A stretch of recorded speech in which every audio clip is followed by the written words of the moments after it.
إن الحمد لله نحمده ونستعينه ونؤمن به ونتوكل عليه ونعوذ بالله من شرور أنفسنا ومن سيئات أعمالنا من يهد الله وهو المهتدي ومن يضلل فلن تجد له وليا مرشدا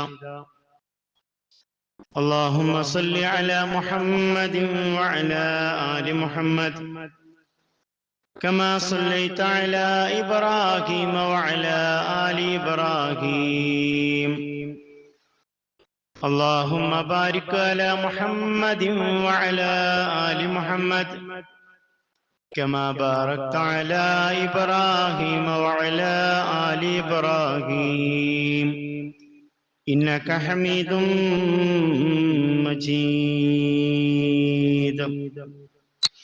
أما بعد فإن خير الكلام كلام الله وخير الهدي هدي محمد صلى الله عليه وسلم وشر الأمور محدثاتها وكل محدثة بدعة وكل بدعة ضلالة أيها الإخوان والأخوات أوصيكم عباد الله وإياي أولا بتقوى الله أعوذ بالله من الشيطان الرجيم يا أيها الناس اتقوا ربكم الذي خلقكم من نفس واحدة وخلق منها زوجها وبث منهما رجالا كثيرا ونساء واتقوا الله الذي تساءلون به والأرحام إن الله كان عليكم رقيبا بسم الله الرحمن الرحيم كم تركوا من جنات وعيون وزروع ومقام كريم ونعمة كانوا فيها فاكهين. വളരെ പ്രിയപ്പെട്ട മഹാഭാഗ്യമായി ഇവിടെ ഒരുമിച്ച് ചേർന്ന സത്യവിശ്വാസി വിശ്വാസിനികളെ, നിശ്ചലമായ ഏക ജീവിതത്തിൽ അഖില ലോകപരിപാലകനും സ്രഷ്ടാവും തമ്പുരാനും നിയന്താവുമായ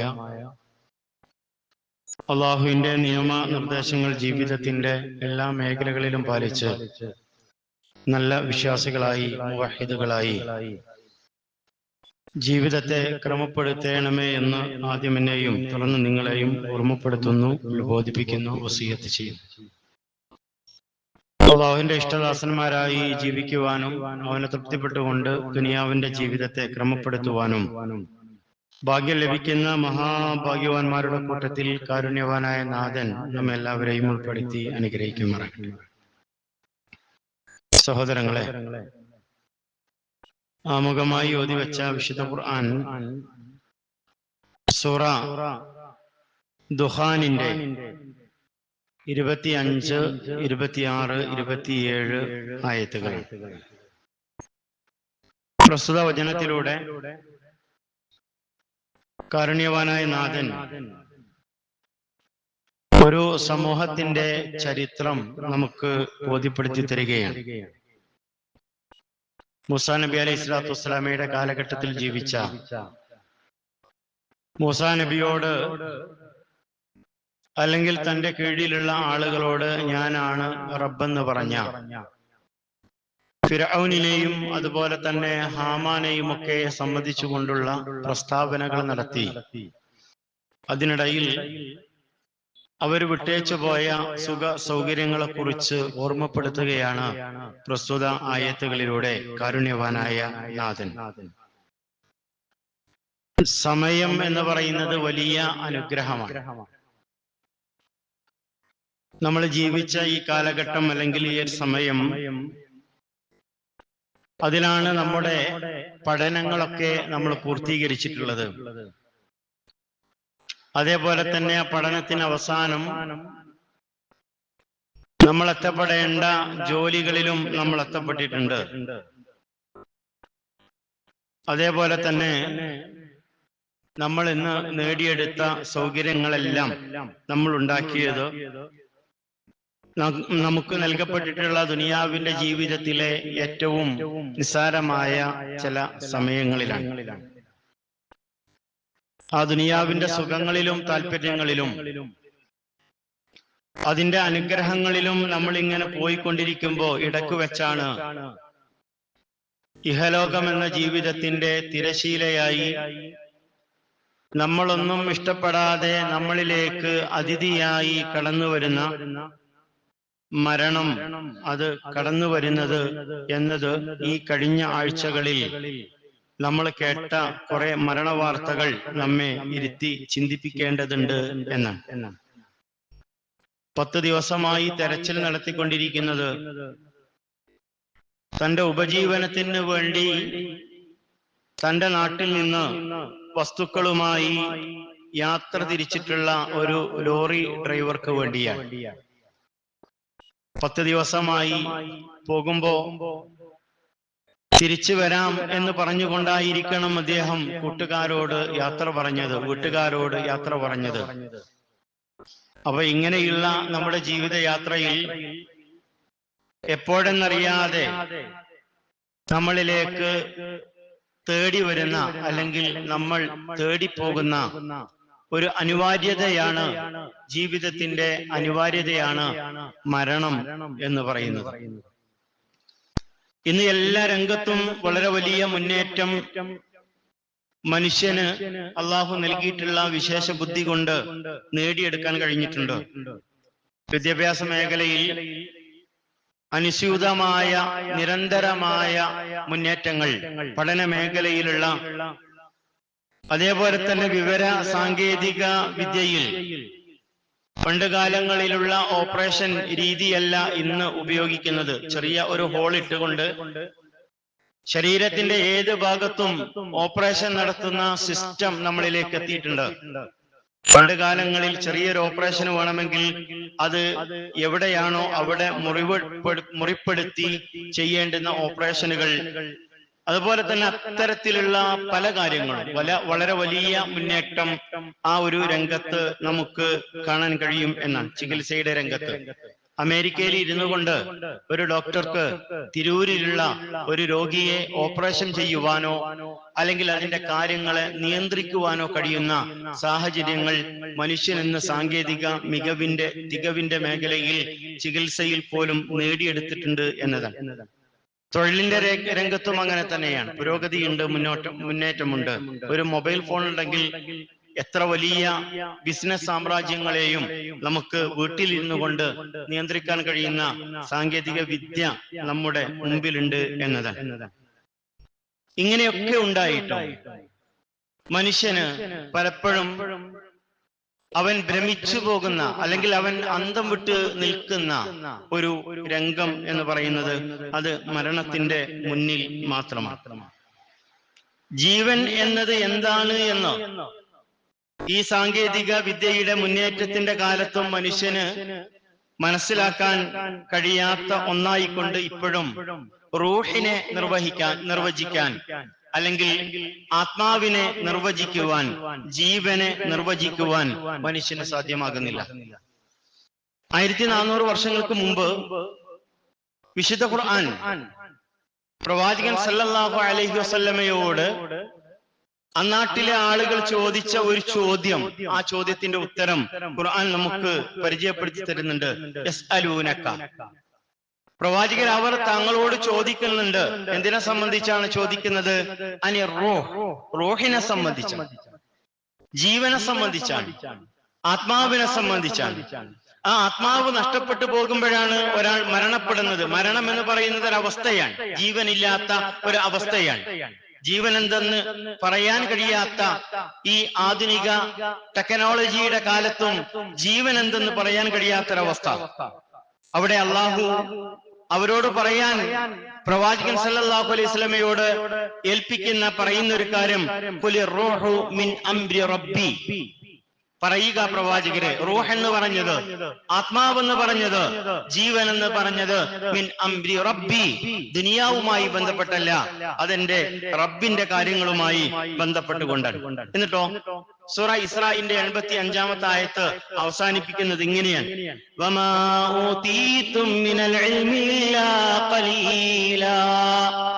മനുഷ്യ, നീ എത്രമാത്രം സാങ്കേതിക വിദ്യയുടെ തികവ് നിനക്കുണ്ടെന്ന് അവകാശപ്പെട്ടാലും, നീ എത്രമാത്രം ഉയർന്നവനാണ്, ശാസ്ത്രീയമായ പുരോഗതി കൈവരിച്ചവനാണ് എന്ന് പറഞ്ഞാലും, വമാ ഊതീതും മിനൽ ഇൽമി ഇല്ലാ ഖലീലാ, എന്റെ ഭാഗത്ത് നിന്നുള്ള ഇൽമ് വളരെ അല്പമല്ലാതെ മനുഷ്യ നിനക്ക് ഞാൻ നൽകിയിട്ടില്ല എന്ന് പ്രവാചകൻ സല്ലല്ലാഹു അലൈഹി വസല്ലമയോട്, ആ സമൂഹത്തോട് പറയാൻ വേണ്ടി അള്ളാഹു ഓർമ്മപ്പെടുത്തിയ യസ്അലൂനക അനിർ റൂഹ്, അവർ റൂഹിനെ സംബന്ധിച്ചാ ചോദിക്കുന്നത്. ഖുലിർ റൂഹു മിൻ അംരി റബ്ബി, റൂഹ് എന്ന് പറയുന്നത് എന്റെ റബ്ബിന്റെ കാര്യങ്ങളിൽപ്പെട്ടതാണ്. വമാ ഊതീതും മിനൽ ഇൽമി ഇല്ലാ ഖലീലാ, ഏ മനുഷ്യ, നിനക്ക് വളരെ ചുരുങ്ങിയ വിജ്ഞാനം മാത്രമാണ് ഞാൻ നൽകിയിട്ടുള്ളത് എന്നതാണ്. ഇപ്പൊ മരണം അല്ലെങ്കിൽ ജീവൻ പോവുക എന്നത്, മരണം എന്ന് പറഞ്ഞത് അത് സത്യമാണ് അല്ലെ? വിശുദ്ധ ഖുർആൻ പറഞ്ഞല്ലോ. സൂറ ഖാഫിന്റെ 19-ാമത്തെ ആയത്ത് ഓതിപ്പോകുമ്പോ വളരെ പ്രയാസത്തോടുകൂടി ഓതിപ്പോകുന്ന അല്ലെങ്കിൽ വേദനയോടുകൂടി വായിച്ചു പോകേണ്ടുന്ന ഒരു ആയത്താണ് അല്ലെ? വജാഅത് സക്രത്തുൽ മൗതി ബിൽ ഹഖ് ദാലിക മാ കുൻത മിൻഹു തഹീദ്. ആ മരണവെപ്രാളം അതിന്റെ യാഥാർത്ഥ്യവും കൊണ്ട് നിന്റെ അടുക്കൽ വരുന്നതാണ്. എന്നാൽ നീ എന്തിൽ നിന്ന് ഒഴിഞ്ഞു മാറിക്കൊണ്ടിരിക്കുന്നോ അതത്രേ ആ മരണം എന്നാണ്. മരണത്തിൽ നിന്ന് രക്ഷപ്പെടാൻ കഴിയില്ല. ഇവിടെ ആരെങ്കിലും മരണത്തിൽ നിന്ന് രക്ഷപ്പെടുമായിരുന്നെങ്കിൽ പ്രവാചകൻ സല്ലല്ലാഹു അലൈഹി വസല്ലമ രക്ഷപ്പെടുമായിരുന്നു എന്നാണ് കവികളൊക്കെ പാടിയിട്ടുള്ളത് എന്നതാണ്. എന്ന് പറഞ്ഞാൽ ഇവിടെ ജീവിക്കാൻ ഏറ്റവും അർഹതയുള്ളത് ആ പ്രവാചകനാണ്. ഇവിടെ ആരും ശാശ്വതരായി നിലനിൽക്കുന്നവരല്ല അല്ലെ? അതാണ്. ഇപ്പൊ 10 ദിവസം ആയി പിന്നോട്ട് ഇങ്ങനെ ആലോചിക്കുമ്പോ നമ്മുടെ നാട്ടിൽ നമ്മൾ കേട്ടുകൊണ്ടിരിക്കുന്നത്, കണ്ടുകൊണ്ടിരിക്കുന്നത് ശക്തമായ മഴയാണ്, മിന്നൽ ചുഴിയാണ്, ധാരാളം മരണവാർത്തകളാണ്. നമ്മുടെ ജില്ലയിലാണ് നിപ വൈറസുമായി ബന്ധപ്പെട്ടുകൊണ്ട് ഒരു 14-കാരന്റെ ഒരു കുട്ടിയുടെ മരണം റിപ്പോർട്ട് ചെയ്തത്. ആ കുട്ടിയുടെ പരലോകം അല്ലെങ്കിൽ മരണപ്പെട്ടവരുടെ പരലോകം അള്ളാഹു ഏറ്റവും സന്തോഷകരമാക്കി കൊടുക്കട്ടെ എന്ന് പ്രാർത്ഥിക്കുകയാണ്. ഞാൻ നേരത്തെ സൂചിപ്പിച്ചതുപോലെ 10 ദിവസമായി തെരച്ചിൽ നടത്തുകയാണ് ഒരു ലോറിക്കും ഒരു ലോറി ഡ്രൈവർക്കും വേണ്ടിയുള്ള തെരച്ചിൽ എന്ന്. നമ്മുടെ നിയന്ത്രണത്തിലല്ല, എല്ലാം ആ റബ്ബിന്റെ നിയന്ത്രണത്തിലാണ് അല്ലേ? ആ മരണം അത് നമ്മളൊക്കെ തന്നെ അനുഭവിക്കേണ്ടവരാണ്. എപ്പോ, എങ്ങനെ, എവിടെ വെച്ച്, എന്ന ചോദ്യത്തിന്റെ ഉത്തരം നമുക്ക് ആർക്കും പറയാൻ കഴിയില്ല. ഞാൻ ഇന്ന സമയത്ത് മരിക്കും അല്ലെങ്കിൽ ഇന്നാണ് മരിക്കുക, നമുക്ക് ആർക്കും പറയാൻ കഴിയില്ല. നമ്മുടെ ജീവിതത്തിലേക്ക് ക്ഷണിക്കാതെ അതിഥിയായി ഈ ദുനിയാവിന്റെ ജീവിതത്തിന്റെ തിരശ്ശീലയായി നമ്മളിലേക്ക് കടന്നു വരുന്നതാണ് ആ മരണം എന്ന് പറയുന്നത്. ആ മരണം വരുന്ന സമയത്ത് ഒരു രംഗം വിശുദ്ധ ഖുർആൻ നമുക്ക് ബോധ്യപ്പെടുത്തി തന്നിട്ടുണ്ട്.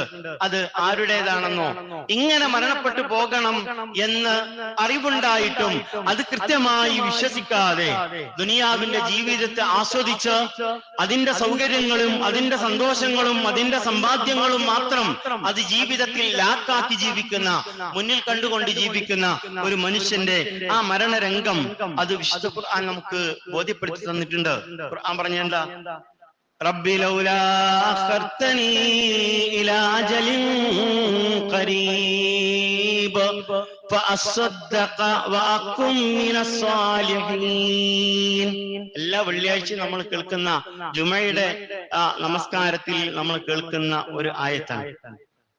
അഖർതനി ഇലാ അജലിൻ ഖരീബ്, ഏറ്റവും അടുത്തൊരു സമയത്തിലേക്ക് എന്റെ ആയുസ്സിനെ ഒന്ന് പിന്തിപ്പിച്ച് നൽകണമേ. അങ്ങനെ പിന്തിപ്പിച്ച് നൽകിയാലോ? കുട്ടികളുടെ കല്യാണം അത് നിശ്ചയിച്ചു, എന്റെ മോളുടെ കല്യാണം നിശ്ചയിച്ചിട്ടുണ്ട് പടച്ചോനെ, ആ കല്യാണ നിശ്ചയം കഴിഞ്ഞു, ആ കല്യാണം കഴിഞ്ഞിട്ട് എന്നല്ല, അത് കഴിയട്ടെ എന്നല്ല, പെങ്ങളുടെ വീട് കൂടാൻ, വീടിന്റെ കൂടാനുള്ള തീയതി തീരുമാനിച്ചിട്ടുണ്ട്. ആ വീട് കൂടുന്ന തീയതി കഴിയട്ടെ എന്ന് കഴിഞ്ഞിട്ടല്ല. അല്ലെങ്കിൽ ഞാൻ ഇപ്പൊ ഒരു പുതിയ ബിസിനസ്സിലേക്ക് ഇങ്ങനെ ഇറങ്ങിയിട്ടുള്ളൂ പഠിച്ചോനെ, അതൊന്ന് ക്ലച്ച് പിടിക്കട്ടെ, അതൊന്ന് പൂർത്തിയാകട്ടെ, അതിനുശേഷം എന്നല്ല ആ മനുഷ്യൻ പറയുന്നത്. ദുനിയാവിന്റെ ഒരാഗ്രഹവും ആ സമയത്ത് ആ മനുഷ്യൻ പറയുന്നില്ല. അവൻ എന്താ പറയുന്നത്? ഏറ്റവും അടുത്തൊരു സമീപമായ സമയത്തേക്ക് നീ എന്നെ പിന്തിരിച്ചു നൽകുകയാണെങ്കിൽ ഞാൻ സദഖ ചെയ്യാം, എല്ലാ നന്മകളും ചെയ്യാൻ കഴിയുന്നതെല്ലാം ഞാൻ ചെയ്യുന്നതാണ് തമ്പുരാനെ, അല്പസമയം നീട്ടിത്തരയണമേ. നിങ്ങൾ രണ്ട് കാര്യം ചോദിക്കുന്നത്. ദുനിയാവിന്റെ ഒരു കാര്യവും അവൻ ചോദിക്കൂലെന്ന് അവന് ബോധ്യപ്പെട്ടു പോകാൻ പ്രിയപ്പെട്ടവരെ. എന്നാൽ അവിടെ എന്താ അല്ലാഹുവിന്റെ മറുപടി? വാക്കും മിനസ്സാലിഹീൻ വലൻ യുഅഖിറല്ലാഹു നഫ്സൻ ഇദാ ജാഅ അജലുഹാ. ഏ മനുഷ്യ, നിന്റെ അവധി എത്തിയാൽ ഒരു സെക്കൻഡ്, ഒരു മിനിറ്റ്, അല്ലെങ്കിൽ ഒരു ദിവസം, ഒരു മണിക്കൂർ നിനക്ക് പിന്നോട്ടുള്ള അല്ലെങ്കിൽ നിന്നെ പിന്തിപ്പിക്കുകയില്ല. എപ്പോഴാണോ തീരുമാനിച്ചത് അല്ലേ? ഞാനിപ്പോ ഖുത്ബ പറഞ്ഞുകൊണ്ടിരിക്കുക. ഈ ഖുത്ബ പറയുന്ന സമയത്താണ് പടച്ച റബ്ബ് എന്റെ മരണത്തെ എനിക്ക് നൽകുന്നതെങ്കിൽ ഖുത്ബ പൂർത്തിയാക്കട്ടെ എന്നില്ലല്ലോ, അത് കഴിഞ്ഞിട്ട് എന്ന് പറയല്ല. അവിടെയാണ് നമ്മൾ ആലോചിക്കുന്നത്. ഏത് സമയത്ത് വിളിച്ചാലും പോകാൻ തയ്യാറാകേണ്ടവരാണ് നമ്മൾ എന്ന ബോധം പലപ്പോഴും നമുക്കില്ല. ഇങ്ങനെ മനുഷ്യൻ പറയാനുള്ള കാരണം എന്താ അറിയോ?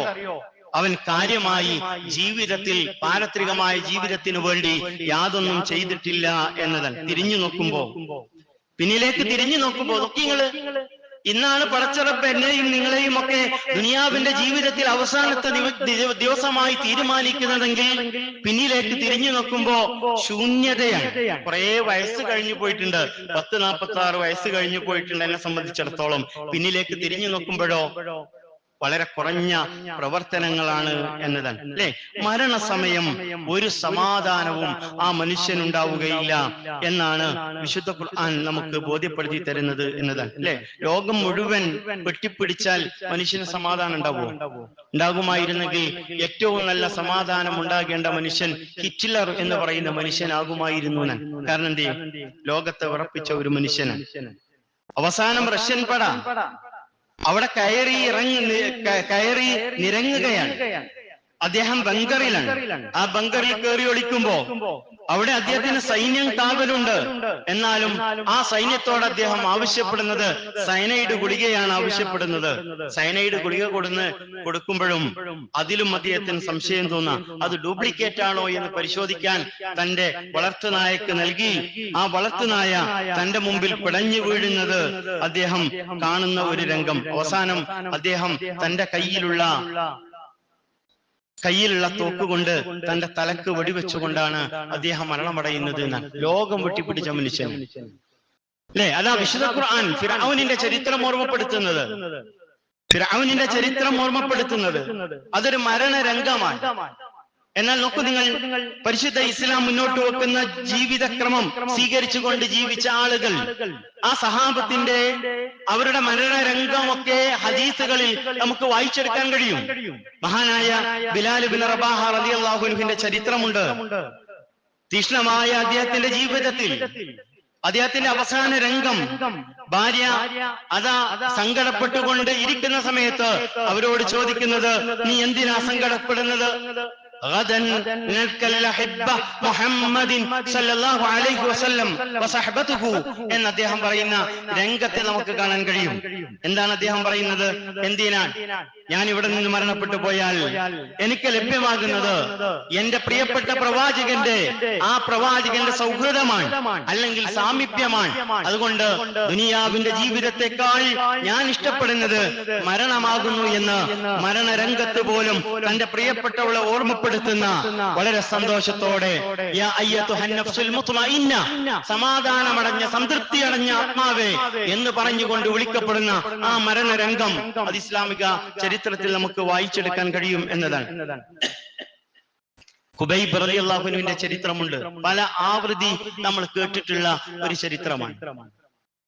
വിശുദ്ധ ഖുർആൻ പഠിക്കാൻ ഹാഫിളുമാരായ ആളുകൾ ആവശ്യമുണ്ട് എന്ന് പറഞ്ഞുകൊണ്ട് പ്രവാചകന്റെ അടുക്കൽ വരികയും അങ്ങനെ പ്രവാചകൻ തെരഞ്ഞെടുത്തയക്കുന്ന ഒരു ഖുർആൻ ഹിഫ്ളാക്കിയ ഹാഫിളുമാരുടെ സംഘത്തിന്റെ നേതാവായിട്ടുള്ള ഖുബൈബ് റളിയല്ലാഹു അൻഹു, ആ ഖുബൈബ് റളിയല്ലാഹു അൻഹുവിനെ ബാക്കി മുഴുവൻ ആളുകളെയും വഴിയിൽ വെച്ച് കൊലപ്പെടുത്തുകയും അവസാനം അദ്ദേഹത്തെ ക്രൂശിക്കപ്പെടുന്നൊരവസ്ഥ, കുരിശിൽ തറക്കുന്ന ഒരവസ്ഥയുണ്ടാവുകയും അവിടെ നിന്ന് രക്ഷപ്പെടാൻ നീ മുഹമ്മദിനെ അല്ലെങ്കിൽ ഇസ്ലാമിനെ തള്ളിപ്പറയണമെന്ന് പറയുമ്പോ ആ കുരിശിൽ കിടന്ന് അവര് പറയുന്നുണ്ട്, നിന്നെ കഷ്ണങ്ങളാക്കി കാക്കകൾക്ക് കഴുകന്മാർക്ക് എറിഞ്ഞുകൊടുക്കുമെന്ന് പറയുമ്പോ അവരുടെ മുമ്പിൽ ആ കുരിശിൽ വെച്ചുകൊണ്ട് അദ്ദേഹം പറയുന്ന ചില വാക്കുകളുണ്ട്. വലസ്തു ഉബാലി ഹീന ഉഖ്തലു മുസ്ലിമ അലാ അയ്യി ജംബിൻ കാന ലില്ലാഹി മസ്റഈ. നിങ്ങൾ എന്നെ എങ്ങനെ കൊലപ്പെടുത്തിയാലും ഞാൻ എന്റെ റബ്ബിന്റെ അടുക്കൽ എത്തുന്നത് ഒരു മുസ്ലിമായിട്ടാണ്. അതുകൊണ്ട് എങ്ങനെ നിങ്ങൾ എന്നെ കൊലപ്പെടുത്തിയാലും എനിക്കൊരു പ്രയാസവുമില്ല, ഞാൻ സന്തോഷത്തോടു കൂടിയാണ് എന്ന് പറയുന്ന രംഗങ്ങൾ ഇസ്ലാമിക ചരിത്രത്തിൽ വായിച്ചെടുക്കാൻ കഴിയും. പ്രിയപ്പെട്ടവരെ, നമ്മൾ ആലോചിക്കുക, അതാണ് സന്തോഷത്തിന്റെ മരണം എന്ന് പറഞ്ഞത്. അള്ളാഹുവിന് കീഴൊതുങ്ങി ജീവിക്കുമ്പോ സമാധാനത്തോടെ സമാധാനമടഞ്ഞ ആത്മാവേ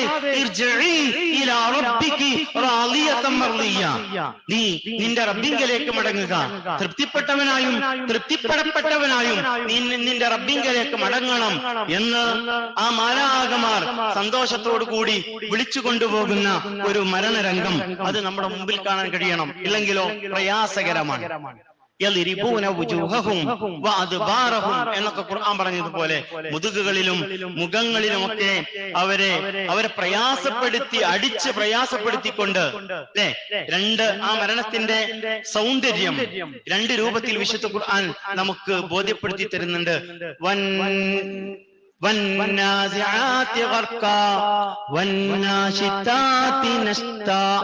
ഈ രണ്ടായത്തുകൾ നമ്മുടെ വീട്ടിൽ തഫ്സീർ ഉണ്ടാവും. നമ്മളൊന്നും ഇങ്ങനെ പോയിട്ട് ആ രണ്ടായത്തുകൾ സൂറ നാസിആത്തിന്റെ ആദ്യത്തെ രണ്ടായത്തുകൾ ഇങ്ങനെ വായിച്ചു നോക്കി. രണ്ട് രംഗങ്ങളെ നമുക്ക് കൃത്യമായി മനസ്സിൽ തട്ടുമാറ് കാരുണ്യവാനായ നാഥൻ നമുക്ക് വരാനിരിക്കുന്ന ആ ഒരു അവസ്ഥയെ സംബന്ധിച്ച് കൃത്യമായി ബോധ്യപ്പെടുത്തി തരുന്നു എന്നതാണ്. നിങ്ങൾ എന്താണ് അവിടെ രക്ഷപ്പെടാൻ അമലു സാലിഹാത്തുള്ളവർക്ക് വെപ്രാളം ഉണ്ടാവുകയില്ല എന്നതാണ്. ഇല്ലാത്തവർക്കോ വെപ്രാളം ഉണ്ടാവും. ഉണ്ടാക്കിയത് മുഴുവൻ ഇവിടെ വിട്ടേച്ചുകൊണ്ട് ദുനിയാവിന്റെ ജീവിതത്തിലെ അവസാന യാത്ര പറയുന്ന ആ ഒരു സന്ദർഭമുണ്ട്. നിങ്ങൾ അല്ലാഹ് പറയാട്ടോ, അല്ലാഹ് പറയാണ്, വലഖദ് ജിഅ്തുമൂനാ ഫുറാദാ കമാ ഖലഖനാകും അവ്വല മറ വതറക്തും മാ ഹവ്വൽനാകും വറാഅ ളുഹൂരികും. അല്ലാഹ് പറയാ, വലഖദ് ജിഅ്തുമൂനാ ഫുറാദാ, നിങ്ങളെ ഞാനതാ എന്നിലേക്ക് ഒറ്റക്ക് ഇങ്ങനെ ഓരോരുത്തരെയും കൊണ്ടുവരുന്നതാണ്. ഏതുപോലെ കമാ ഖലഖനാകും അവ്വല മറ, നിങ്ങളെ ആദ്യഘട്ടത്തിൽ സൃഷ്ടിച്ചതുപോലെ നിങ്ങളിതാ നമ്മുടെ അടുക്കൽ ഒറ്റപ്പെട്ടവരായി വന്നെത്തിയിരിക്കുന്നു. മാത്രമല്ല അവിടെ വെച്ചുകൊണ്ട് അല്ലാഹു പറയാ, വതറക്തും മാ ഹവ്വൽനാകും വറാഅ ളുഹൂരികും, വതറക്തും നിങ്ങൾ വിട്ടേച്ചു പോരുകയും ചെയ്തു, മാ ഹവ്വൽനാകും ഞാൻ നിങ്ങൾക്ക് അധീനപ്പെടുത്തി തന്നത്, വറാഅ ളുഹൂരികും നിങ്ങളുടെ പിന്നിൽ ഒന്നുമില്ലാതെ നിങ്ങൾക്ക് അധീനപ്പെടുത്തി തന്ന ദുനിയാവിന്റെ മുഴുവൻ സൗകര്യങ്ങളും വിട്ടേച്ചുകൊണ്ടാണ് നിങ്ങൾ ഇങ്ങോട്ട് വന്നിട്ടുള്ളത്. കൊണ്ടുപോവില്ല, ഒന്നും കൊണ്ടുപോവില്ല. കൊണ്ടുപോണത് എന്താ? 3 കഷ്ണം തുണിയാണ്, പിന്നെ നമ്മൾ ചെയ്ത നന്മകളുമാണ്. പ്രിയപ്പെട്ടവരെ, നിങ്ങൾ അതാണ് വിശുദ്ധ ഖുർആൻ സൂറ ദുഖാനിന്റെ 25 മുതൽ 28 വരെയുള്ള 3 ആയത്തുകളിലൂടെ നമുക്ക് ബോധ്യപ്പെടുത്തി തരുന്നത്. ആരെപ്പറ്റി പറഞ്ഞു? ഫിർഔനിനെ സംബന്ധിച്ച് പറഞ്ഞു. ആ ഫിർഔനിന്റെ അടുക്കൽ നിന്ന് മൂസാ നബി അലൈഹി സ്വലാത്തു വസ്സലാമയോട് തന്നിൽ വിശ്വസിച്ച ആളുകളെയുമായി ചെങ്കടൽ കടക്കുന്ന ആ രംഗത്തെ അവിടെ നിന്ന് രാത്രിയിൽ പുറപ്പെടുന്ന പുറപ്പെടുവാനുള്ള കൽപ്പനയുണ്ടായി. അവരെ പിൻപറ്റിക്കൊണ്ട് ഫിർഔനും കൂട്ടരും ആ ചെങ്കടലിൽ മുങ്ങി നശിക്കുന്ന അല്ലെങ്കിൽ മുക്കി നശിപ്പിക്കപ്പെടുന്ന ആ രംഗത്തെ സംബന്ധിച്ച ഖുർആൻ പറഞ്ഞത് കം തറകൂ മിൻ ജന്നാതിൻ വഅയൂൻ. കം തറകൂ, എത്രയാണ് അവർ വിട്ടേച്ചു പോന്നത്, മിൻ ജന്നാതിൻ വഅയൂൻ, വലിയ വലിയ തോട്ടങ്ങളും അനുഗ്രഹങ്ങളാകുന്ന അരുവികളുമൊക്കെ വിട്ടേച്ചു കൊണ്ടവർ വന്നത്. വസുറൂഇൻ വമഖാമിൻ കരീം, എത്ര എത്ര വലിയ പാടശേഖരങ്ങളാണ്, കൃഷിയിടങ്ങളാണ്, അതേപോലെ തന്നെ മാന്യമായി അവർക്ക് സന്തോഷം നൽകുന്ന എത്രയെത്ര സ്ഥലങ്ങൾ വിട്ടേച്ചുകൊണ്ടാണ് അവർ വന്നത്. വനഅമതിൻ കാനൂ ഫീഹാ ഫാകിഹീൻ, അവർ ആഹ്ലാദപൂർവം അനുഭവിച്ചിരുന്ന എത്രയെത്ര സൗകര്യങ്ങളാണ്, സൗഭാഗ്യങ്ങളാണ് വിട്ടേച്ചു പോന്നത്. നമ്മൾ അനുഭവിക്കുന്ന മുഴുവൻ സൗഭാഗ്യവും അത് വിട്ടേച്ചു പോകുന്ന ഒരു രംഗം അത് നമ്മുടെ മനസ്സിലുണ്ടാകണം എന്നതാണ്. നിങ്ങൾ ദുനിയാവിന്റെ ജീവിതത്തിന്റെ വില എത്രയാണ് എന്ന് ഹാറൂൺ റഷീദിന്റെ ഒരു ചരിത്രം അല്ലെങ്കിൽ കഥയിൽ നമുക്ക് വായിക്കാൻ കഴിയും. അദ്ദേഹം രാജാവാണ്, രാജ്യം ഭരിക്കുന്ന വിശാലമായ രാജ്യത്തിന്റെ സാമ്രാജ്യത്തിന്റെ ഒരു അധിപനാണ്. അദ്ദേഹം ഒരിക്കൽ നായാട്ടിനു വേണ്ടി തന്റെ ആളുകളുമായി കൊണ്ട്, സൈന്യവുമായി കൊണ്ട് അല്ലെങ്കിൽ കൂട്ടുകാരുമായി അദ്ദേഹം കാട്ടിലേക്ക് പുറപ്പെടുകയാണ്. കാട്ടില് അങ്ങനെ അദ്ദേഹം യാത്ര ചെയ്തു. നായാട്ടില് അദ്ദേഹം ഒറ്റപ്പെട്ടു പോയി.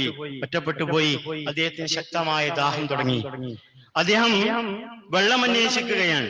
വെള്ളം അന്വേഷിച്ച് അദ്ദേഹം നടക്കുന്നതിനിടയിലാണ് അദ്ദേഹത്തിന്റെ മുമ്പിൽ ഒരു ചെറിയ വീട് ശ്രദ്ധയിൽപ്പെടുന്നത്. അവിടെ ചെന്നു. അവിടെ കാണുന്ന മനുഷ്യനോട് അദ്ദേഹം ഒരല്പം വെള്ളം ചോദിക്കുകയാണ്. അദ്ദേഹം തിരിച്ചൊരു ചോദ്യമുണ്ട്, നിങ്ങൾക്ക് ഏറ്റവും നന്നായി ദാഹിക്കുന്ന ഈ ദാഹിക്കുന്ന സമയത്ത് നിങ്ങൾക്ക് ഞാൻ വെള്ളം തന്നാൽ എനിക്കെന്ത് പകരം നൽകും എന്ന് അദ്ദേഹം ചോദിക്കുമ്പോ അദ്ദേഹം പറയുന്നൊരു മറുപടിയുണ്ട്, എനിക്കിപ്പോൾ വെള്ളം നൽകിയാൽ നിങ്ങൾക്ക് എന്റെ രാജ്യത്തിന്റെ പകുതി നൽകും എന്നാണ്. പ്രിയപ്പെട്ടവരെ, ആലോചിക്കുക. മാത്രമല്ല ആ വെള്ളം അദ്ദേഹത്തിന്റെ കയ്യിൽ കൊടുത്തിട്ട് അദ്ദേഹത്തോട് വീണ്ടും ഒരു ചോദ്യം അദ്ദേഹം ചോദിക്കുന്നുണ്ട്, നിങ്ങൾ ഈ കുടിച്ച വെള്ളം അതെങ്ങാനും മൂത്രമായി വന്നില്ലെങ്കിൽ അത് തരാൻ നിങ്ങൾ എന്തു നൽകും എന്ന് ചോദിക്കുമ്പോ എന്റെ രാജ്യത്തിന്റെ മറ്റു പകുതി അല്ലെങ്കിൽ മറ്റേ പകുതി അതിനു വേണ്ടി നൽകും എന്നാണ്. എന്ന് പറഞ്ഞാൽ എന്താ, ദാഹിക്കുന്ന ഒരു മനുഷ്യനുണ്ടാകുന്ന ഒരു ഗ്ലാസ് വെള്ളത്തിന്റെ വിലയാണ് ഈ ദുനിയാവിന്റെ അല്ലെങ്കിൽ ഒരു വിശാലമായ സാമ്രാജ്യത്തിന്റെ വില എന്ന് അദ്ദേഹം പറയാ. നമ്മൾ ആലോചിക്കുക പ്രിയപ്പെട്ടവരെ, ആഗ്രഹിക്കുന്ന സമയത്ത് വെള്ളം കുടിക്കാനും അതേപോലെ തന്നെ ഒഴിവാക്കേണ്ട സമയത്ത് മൂത്രമൊഴിക്കാനും സൗകര്യം നൽകിയ ആ റബ്ബ്, അല്ലെ, ആ റബ്ബ്, അത്ര വലിയ അനുഗ്രഹം നൽകിയ റബ്ബിന് എത്ര നമ്മൾ നന്ദി കാണിക്കണം. വളരെ നിസ്സാരമായി നമ്മളൊന്നും ആവശ്യപ്പെടാതെ നമുക്ക് തോന്നുന്ന സമയത്ത് പോയിരുന്നാൽ നമുക്ക് ഒഴിക്കാൻ കഴിയുന്നതാണ് മൂത്രം എന്ന് പറയുന്നത്, അല്ലെ, വേസ്റ്റ് ഒഴിവാക്കുക. അത് കുറച്ചു നേരം തടഞ്ഞു നിന്നാൽ, അത് ഒഴിക്കാൻ കഴിയാതെ പോയാൽ അതിന്റെ പ്രയാസം അനുഭവിക്കുമ്പോ നമ്മൾ നേടിയതെല്ലാം അതിനുവേണ്ടി ചെലവഴിച്ചാലും എനിക്കത് നടക്കണമെന്ന് ആഗ്രഹിക്കുന്ന ഒരു സന്ദർഭത്തെയാണ് അവിടെ ഓർമ്മപ്പെടുത്തുന്നത് എന്നതാണ്. ദുനിയാവ് വളരെ വളരെ നിസ്സാരമാണ് എന്ന തിരിച്ചറിവാണ് പ്രിയപ്പെട്ടവരെ നമുക്കുണ്ടാവേണ്ടത്. ആ ഒരു അർത്ഥത്തിൽ ദുനിയാവിനെ കണ്ടുകൊണ്ട്, ദുനിയാവിന്റെ ജീവിതത്തിൽ അല്ലാഹു നമുക്ക് നൽകിയ അനുഗ്രഹങ്ങൾക്ക് നന്ദി കാണിച്ചുകൊണ്ട്, ശുക്ർ ചെയ്തുകൊണ്ട് നല്ല വിശ്വാസികളായി ജീവിതത്തെ ക്രമപ്പെടുത്തുക. അല്ലാഹു അനുഗ്രഹിക്കുമാറാകട്ടെ.